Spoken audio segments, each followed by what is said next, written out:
जो बाहर की सुनता है वो बिखर जाता है, जो बाहर की सुनता है वो बिखर जाता है, जो अंदर की सुनता है वो संवर जाता है। A very warm good morning to all of you and welcome again on the Spin Academy YouTube channel.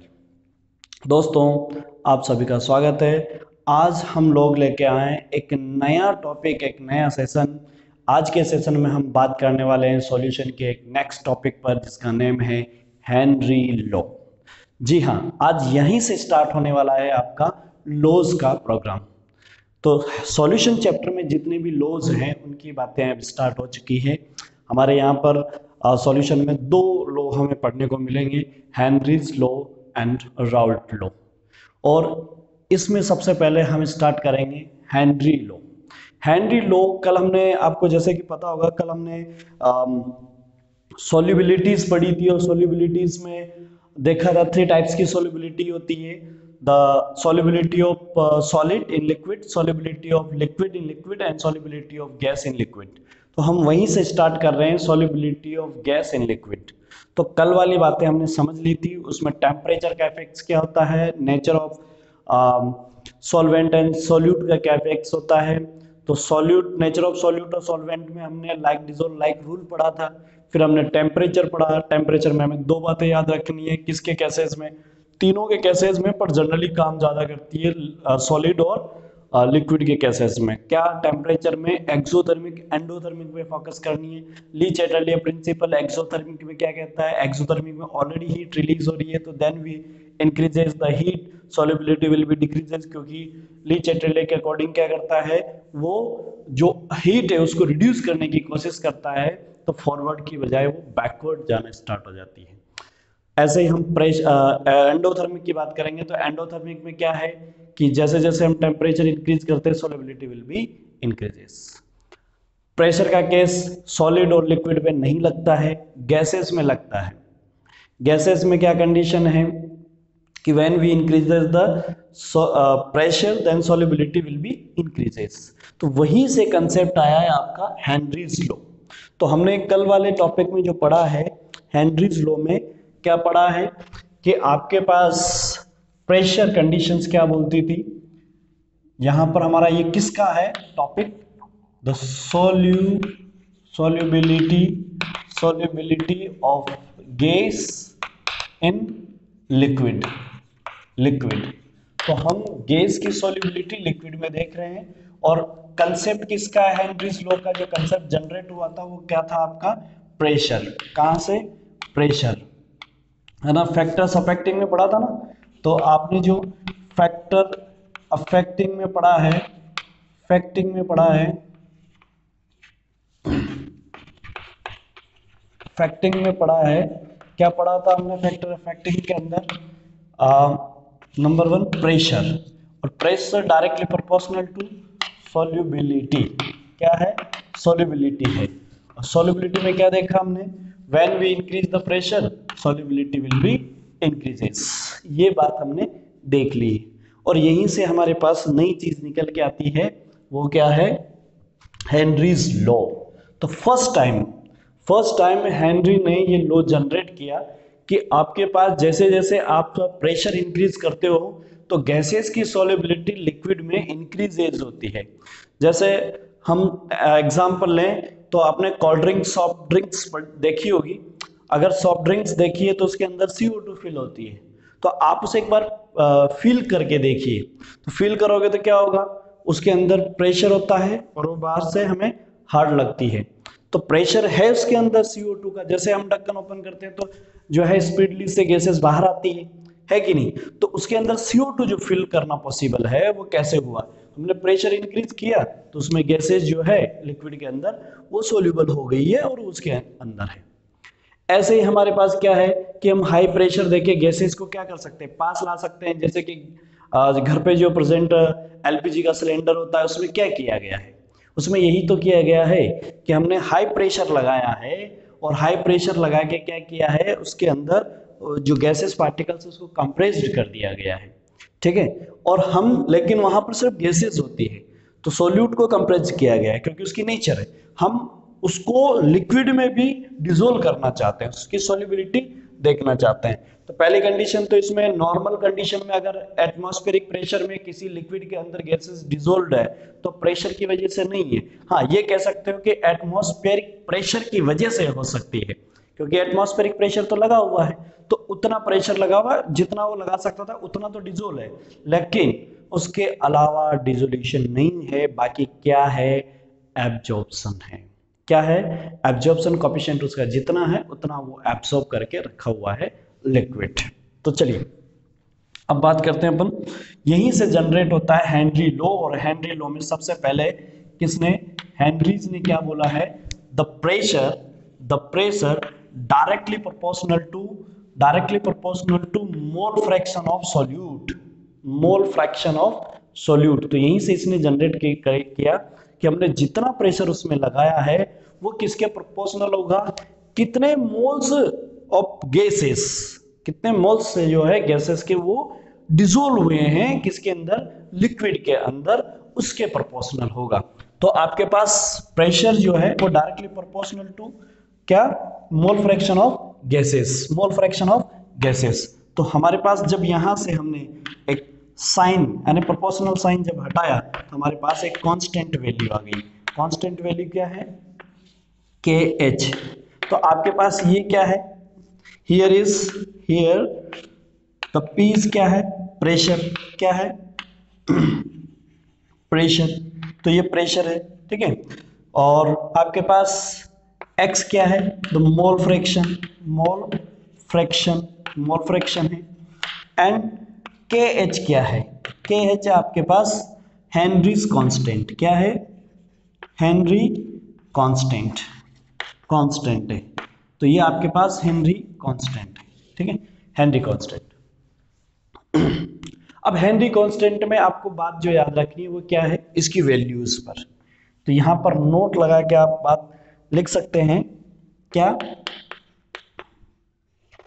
Note ये लगाना है कि जो हेनरीज की वैल्यू है वो क्या होगी आपके पास, वो इनवर्सली प्रोपोर्शनल होती है जितने जितने हेनरीज, क्योंकि यहां से निकाल सकते हो ना आप, ये फॉर्मूला क्या हो गया, अगर मुझे हेनरीज कांस्टेंट वाली बात निकालनी है तो मैं क्या करूंगा, P upon KH equal to mole fraction.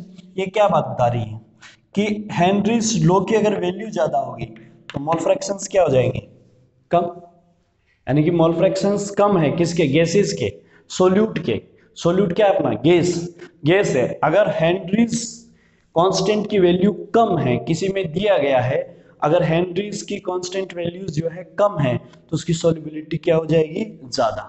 और हेनरीज कांस्टेंट वैल्यूज हाई है, इसका मतलब क्या है, गैसेस की सॉल्युबिलिटी कम होगी। ध्यान रखना, ये ऐसा सम रीजन में ये क्वेश्चंस पूछ लिया जाता है, किसका, हेनरी कांस्टेंट की वैल्यूज का। तो आप यहां से फॉर्मूले से देख सकते हो कि हेनरी कांस्टेंट जो है उसकी वैल्यूज अगर ज्यादा है तो उसकी सॉल्युबिलिटी डिक्रीज हो जाएगी, और अगर वैल्यूज कम है तो सॉल्युबिलिटी इंक्रीज हो जाएगी। तो ये it's inversely proportional to the mole fractions.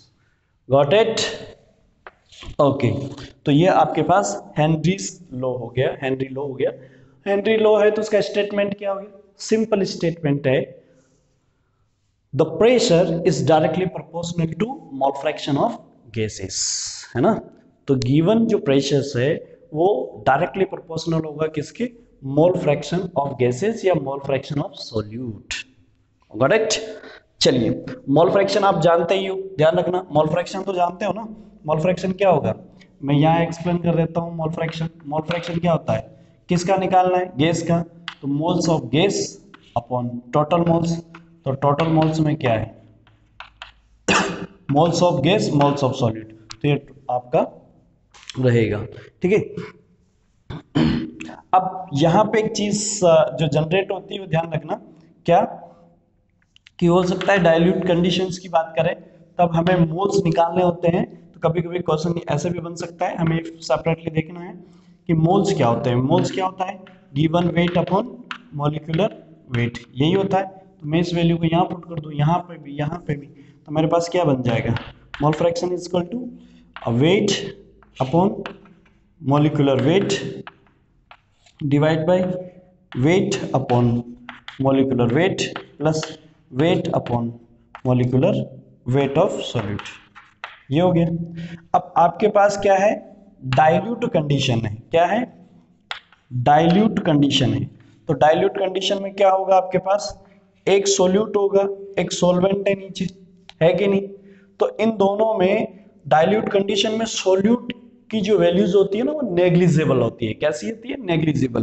तो ऐसे कंडीशन में हम कह सकते हैं कि Na is less than Nb, है ना। तो ये Nb जो यहाँ होगा, ये तो A मान लीजिए, और ये B मान लीजिए, ये A मान लीजिए। तो इसके मोल्स ज्यादा होंगे, इसके मोल्स कम होंगे, तो हम इसे नेग्लेक्ट कर देंगे। नेग्लेक्ट कर देंगे तो ऊपर क्या हो जाएगा, वेट अपॉन मॉलिक्यूलर वेट, और नीचे ये तो नेग्लिजिबल हो गया, ये रह जाएगा वेट अपॉन मॉलिक्यूलर वेट। आपको इसको डोनेट करने के लिए, डिनोट करने के लिए क्या लिख सकते हो, WA/WB ऐसे लिख सकते हैं, है ना। अब इसको आप लिखोगे तो कैसे हो सकता है, ये वाला तो इस मेन बटा के नीचे आ जाएगा, ये वाला नीचे आ जाएगा, और ये वाला ऊपर चला जाएगा। तो इसको कैसे फाइनली लिख सकते हो, weight A upon molecular weight A, तो इधर क्या हो जाएगा, weight B into molecular weight B, ये हो जाएगा। तो ये आपके पास यहाँ पर बन जाएगा। तो हम यहाँ पर फॉर्मूला क्या हो जाएगा, हेनरीज इक्वल टू प्रेशर। बोलो ये बात समझ में आई, ओके। तो ऐसे भी ये नेक्स्ट स्टेप जाके पूछ सकता है आपसे, ठीक है ना। अब बात करते हैं हम हेनरीज में, ये तो फॉर्मूले की बात हो गई, फॉर्मूला हमें ये याद रखना है न्यूमेरिकल के लिए। अब हम बात कर लेते हैं एप्लीकेशंस। क्या है, application, application of Henry law. Henry's law की एप्लीकेशन क्या है ना। तो एप्लीकेशन क्या है वो देखो जरा। इसकी फर्स्ट एप्लीकेशंस क्या हो जाएगी, द सॉल्युबिलिटी ऑफ CO2। क्या है, solubility of CO2 in soft drink. Soft drink में क्या है आपके पास, solubility of CO2 soft drink के अंदर, वो इसकी एप्लीकेशन है। आप जानते हो कि सॉफ्ट ड्रिंक्स जो है उसको प्रिवेंट करने के लिए हमें क्या करना होता है, CO2 को उसके अंदर फिल करना होता है। तो वो कैसे किया जाएगा, प्रेशर से। हम कितना CO2 गैस फिल करें उसके अंदर डिसोल्व करें, उस हिसाब से हम इसमें क्या लगाते हैं, प्रेशर। अच्छा, टेम्परेचर के रिगार्डिंग मैंने बोला था इसमें प्रेशर का इफेक्ट होता है। तो हम क्या करते हैं, टेम्परेचर कल हमने देखा था कि टेम्परेचर इंक्रीज करेंगे तो सॉल्युबिलिटी डिक्रीज होती है, किसकी, गैसेस की। तो आप किसी भी सॉफ्ट ड्रिंक की जो बोतल है उसको कोल्ड के डेज में और समर के डेज में फिल करके देखिए। मान लीजिए कि आपने फ्रीजर में नहीं रखा है, बाहर रखा हुआ है, एक बोतल बाहर रख दी, एक फ्रीजर में रख दी, ठीक है। एनवायरनमेंट का अभी समर डेज में देख लो आप, तो समर डेज में देखोगे तो अब बाहर जो बोतल है उसको फिल करो, और अंदर जो बोतल है फ्रीजर के अंदर उसको फिल करो। प्रेशर बोतल में, हाई प्रेशर किस में फील होगा, आप इसे प्रेस करके देखो, उसे प्रेस करके देखो। जो बाहर वाली बोतल है उसको प्रेस करना थोड़ा मुश्किल होगा और उसको प्रेस करना इजी होगा, है ना। तो क्यों, क्योंकि यहाँ पर टेम्परेचर इंक्रीज है, इसीलिए गैसेस बाहर आने की कोशिश कर रही है, और बाहर आने के लिए तड़प रही है। तो वो वॉल पे क्या करती है, प्रेशर लगाती है, प्रेशर लगाती है। तो जैसे जैसे, क्योंकि टेम्परेचर बढ़ रहा है तो गैसेस क्या होती है, सॉल्युबिलिटी कम होती है और बाहर आने की कोशिश करती है। तो हमारे पास टेम्परेचर बढ़ेगा तो सॉल्युबिलिटी डिक्रीज होगी, वो बाहर आने की कोशिश करती है। ये सेकंड क्या है, स्कूबा डाइवर। क्या है, scuba diver. Scuba diver, scuba diver में क्या होता है, अच्छा आपसे तो जनरल बात कर लेते हैं कि अगर हम स्कूबा डाइवर जाते हैं किसमें, सी वाटर्स में, इनमें जाते हैं। सी वाटर में जाएगा, अगर समुद्र में जाएगा स्कूबा डाइवर, तो समुद्र के अंदर प्रेशर हाई होता है कि लो होता है, और हाई हिल्स पे प्रेशर हाई होता है कि लो होता है। देखो हाई हिल्स पे जैसे जैसे ऊपर जाओगे ना, हाई हिल्स पर, हाई एल्टीट्यूड पर जाओगे तो आपके जो है नोज वगैरह से ब्लड आना स्टार्ट हो जाता है। इसका मतलब आपके अंदर का प्रेशर तो बढ़ गया, बाहर का प्रेशर कम है। तो हाई एल्टीट्यूड पर प्रेशर कम होता है, और जब आप सी वाटर में जाओगे तो प्रेशर बढ़ता है, क्या होता है, इंक्रीज होता है। तो प्रेशर इंक्रीज होता है तो हम क्या करते हैं, स्कूबा डाइवर में ऑक्सीजन लेके जाते हैं, ठीक है। तो ऑक्सीजन के साथ साथ नाइट्रोजन गैसेस फिल करके जाती है उसमें, तो वहां पर क्या होता है कि नाइट्रोजन गैसेस की जैसे जैसे प्रेशर बढ़ेगा सॉल्युबिलिटी इंक्रीज हो जाएगी किसमें, ब्लड्स में, ठीक है। अब क्या होता है कि अगर जब हम वापिस सरफेस की तरफ आते हैं तो प्रेशर डिक्रीज होगा तो जो नाइट्रोजन गैसेस है वो क्या करेगी, बाहर आना स्टार्ट हो जाएगी, किससे, ब्लड से। तो ब्लड से बाहर आएगी तो क्या हो सकता है कि जैसे जैसे ब्लड से बाहर आना अगर स्पीडली हो गया तो हो सकता है कि हमारे ब्लड के अंदर बबल्स बन जाए, क्योंकि स्पीडली अगर कोई चीज बाहर आती है तो हो सकता है ब्लड्स बन जाए, सॉरी बबल्स बन जाए। अगर बबल्स बन जाए तो वो कहीं ना कहीं हमारी वेसल्स में आके क्लोटिंग कर सकते हैं, मतलब स्टॉप हो सकते हैं, और जो हमारा फ्लो है ब्लड का उसको स्टॉप कर सकते हैं। ऐसी कंडीशन में क्या हो सकता है, आदमी की जान भी जा सकती है, डेड भी हो सकता है। तो इसीलिए हम इसे छुटकारा पाने के लिए क्या करते हैं, इन गैसेस के साथ साथ हम क्या करते हैं, हीलियम गैस को भी फिल करके उसमें भेजते हैं, और जब हीलियम गैस जाती है तो उसकी सॉल्युबिलिटी को कंट्रोल में रखती है, और जब वापस आती है तो उसको कंट्रोल में रखती है, एकदम से स्पीडली वो बाहर नहीं आती है, उससे बाइंड होती है। तो ऐसी कंडीशन में आपके पास स्कूबा डाइवर के अंदर 3 गैसेस फिल होती है, oxygen, nitrogen, helium, oxygen, nitrogen and helium. और अगर जब वो बाहर आती है एक साथ और बबल्स बना ले तो इस कंडीशन को हम क्या बोलते हैं, इस डिजीज को क्या बोलते हैं, बेंट डिजीज बोलते हैं। क्या बोलते हैं, बेंट डिजीज बोलते हैं। तो ये एप्लीकेशन किसकी होगी, स्कूबा डाइवर की। नंबर थर्ड एप्लीकेशन क्या है, एट हाई एल्टीट्यूड पर, एट हाई एल्टीट्यूड्स, है ना। तो क्लाइंबर्स देख लो, पैरा क्लाइंबर्स वगैरह, पैरा क्लाइंबर्स हो या कोई दूसरे क्लाइंबर्स हो, तो ये जो क्लाइंबर्स हैं वो हाई एल्टीट्यूड पे जाते हैं, जैसे कि माउंट आबू में हाई एल्टीट्यूड है ही सही, गुरु शिखर वहाँ। इसके अलावा हम बात करें हिमालयाज पर, उस पर जो है वहां पर भी हाई एल्टीट्यूड्स पर लोग जाते हैं। अगर ऐसी जगह पर जाएंगे तो प्रेशर क्या होता है, डिक्रीज हो जाता है। प्रेशर डिक्रीज हो जाता है तो क्या होता है, हमारे अंदर का प्रेशर तो है इंक्रीज हो जाएगा, क्योंकि इन्वायरमेंट का प्रेशर क्या हो गया, डिक्रीज हो गया।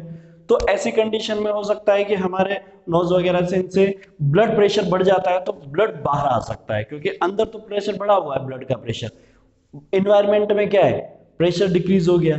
तो भैया हमारे अंदर जो प्रेशर है ना, अभी हम नॉर्मल है, हमारे अंदर जो प्रेशर है उतना ही प्रेशर बाहर है, इसलिए मेंटेन है हमारी बॉडी, वरना बॉडी पिचक सकती है ना। तो ये कंडीशन होती है। तो वहां पर क्या होता है कि ऐसे कंडीशन में ऑक्सीजन का लेवल भी डिक्रीज हो जाता है ना। तो ऑक्सीजन का लेवल डिक्रीज हो गया तो हमें प्रॉपर ऑक्सीजन नहीं मिलेगा, तो आंखों में धुंधलापन आने लग जाता है, ब्रीथिंग में जो है प्रॉब्लम्स होने लग जाती है, इस तरह की प्रॉब्लम्स आती है। इसे हम कहते हैं एनोक्सिया। क्या कहते हैं, इस ऐसे मिले जुले जो कैरेक्टर्स होते हैं उसको हम कहते हैं एनोक्सिया। और एनोक्सिया डिजीज होती है, तो वहां पर क्या है, हाई प्रेशर। तो ये बात समझ में आ गई होगी इसकी एप्लीकेशंस, है ना। तो हेनरीज। अब आती है इसकी लिमिटेशन। क्या है, लिमिटेशन। तो थर्ड टॉपिक क्या आ गया, लिमिटेशन।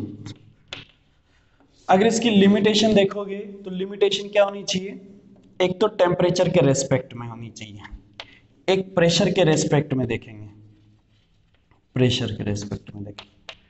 टेम्परेचर क्या है, temperature should not very low, temperature should not very low, temperature बहुत ज्यादा लो भी नहीं होना चाहिए, and pressure should not very high, pressure जो है वो वेरी हाई भी नहीं होना चाहिए। और तीसरी कंडीशन क्या है, the gases should not react with the solvent and form the new product, ऐसा भी नहीं होना चाहिए कि जो गैसेस है, gases should not form should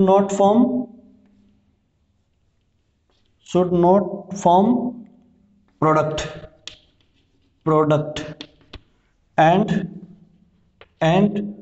या और कर लो, और associate and dissociate, एसोसिएट या डिसोसिएट भी नहीं होना चाहिए, है ना, या उसके अंदर सॉल्वेंट के अंदर जाके वो टूट जाए या फिर वो फॉर्म हो जाए, है ना। डिसोसिएट मतलब जाके वो गैसेस टूटने लग जाए और ज्यादा, या फिर वो और ज्यादा कंबाइन होके जो है बाइनरी गैसेस बनाने लग जाए, ऐसा भी नहीं होना चाहिए।